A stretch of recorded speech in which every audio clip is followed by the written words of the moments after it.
আল্লাহ যত রোগ দিয়েছেন সমস্ত রোগের ঔষধ দিয়েছেন তিনটা খাদ্যের মধ্যে। একটু ওষুধগুলো জেনে নেন সবাই।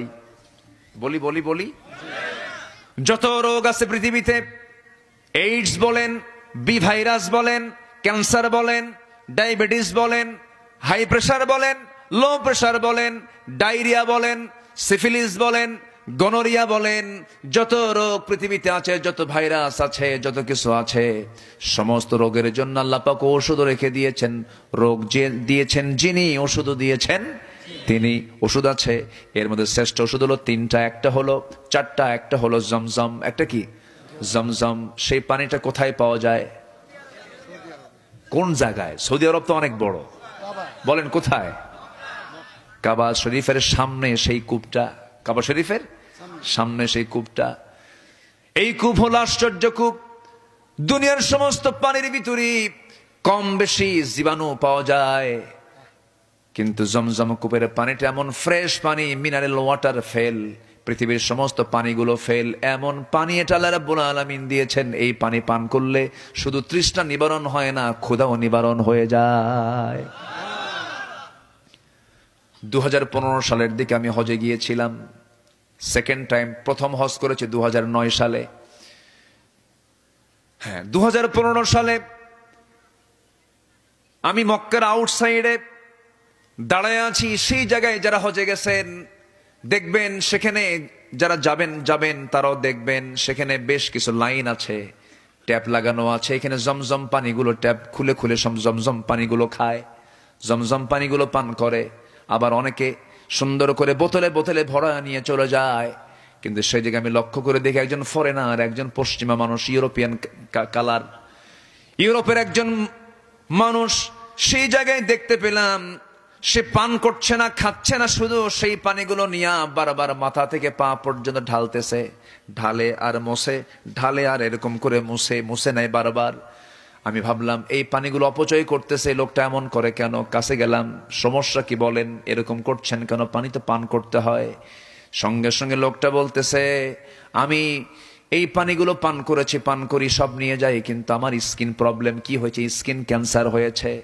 স্কিন ক্যান্সার হওয়ার কারণে আমি কোনো অ্যান্সার পাচ্ছিলাম না গোটা দুনিয়ার কারো কাছে। আজকে 15-20 দিন যাবত আমি এই কাজটা করছি, জমজম পানি খাই, আবার গায়ে লাগাই, আবার আস্তে আস্তে করে এটাকে সুন্দর করে ফু দিয়ে আবার পান করি। এইরকম করে করে আজকে 15-20 দিন চলে যাচ্ছে। চেক আপ করলাম কয়েকদিন আগে, দেখি আমার স্কিন ক্যান্সার ভালো হয়ে গেছে। কি আল্লাহ কি ভালো করতে পারেন? পারেন। জমজম কূপের পানি, সব পানি বসে বসে পান করতে হয়, কিন্তু এই পানিটা দাঁড়ায় দাঁড়ায় পান করতে হয়। আল্লাহুম্মা ইন্নী আসআলুকা ইলমান নাফিআ ওয়া রিজকান ওয়াসিআ ওয়া শিফাআন মিন কুল্লি দাইন। এই দোয়া পড়ে পড়ে রাসূল দাঁড়িয়ে দাঁড়িয়ে পান করেছেন জমজম কূপের পানি।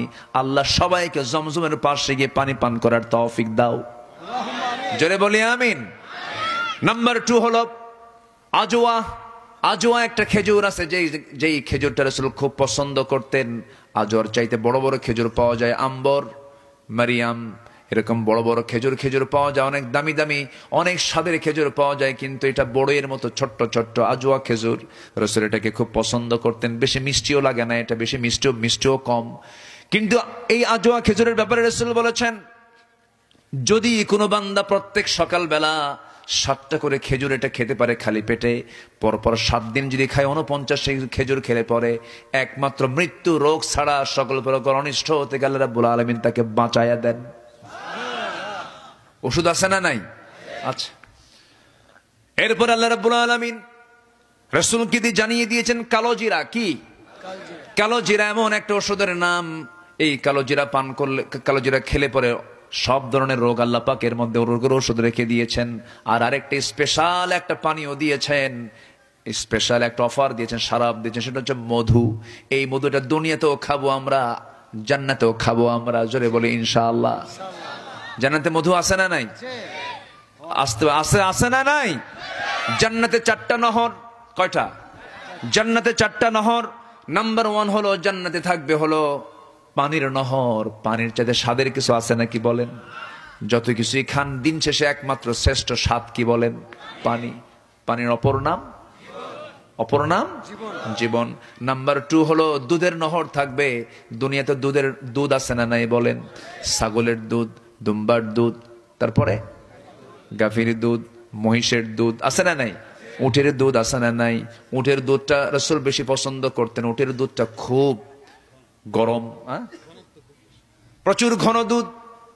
এবং গাভীর দুধটা হলো মিষ্টি মিষ্টি। এরপরে দুম্বার দুধটা মিষ্টি মিষ্টি, ছাগির দুধটা মিষ্টি মিষ্টি। কিন্তু উটের যে দুধ, এই দুধটা লবণ লবণ। কারণ উটটা বসবাস করে কোথায়? কি হয়েছে? ছোট্ট বাচ্চারা, ওরা কখন কি করে, ওরা করুক। জি হ্যাঁ, আমার দিকে তাকান। ওরা মনে হয় বলে দিচ্ছে যে হুজুর শেষ করেন নাকি? আচ্ছা,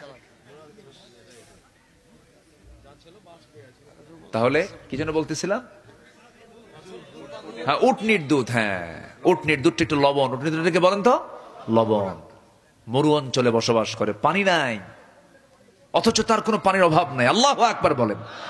15 দিন পর্যন্ত সে তার পানি রিজার্ভ করে আল্লাহ তাআলা আলাদা একটা স্টমাক, আলাদা একটা গুডাউন তার পেটের মধ্যে রেখে দিয়েছে। যেরকম সুবহানাল্লাহ।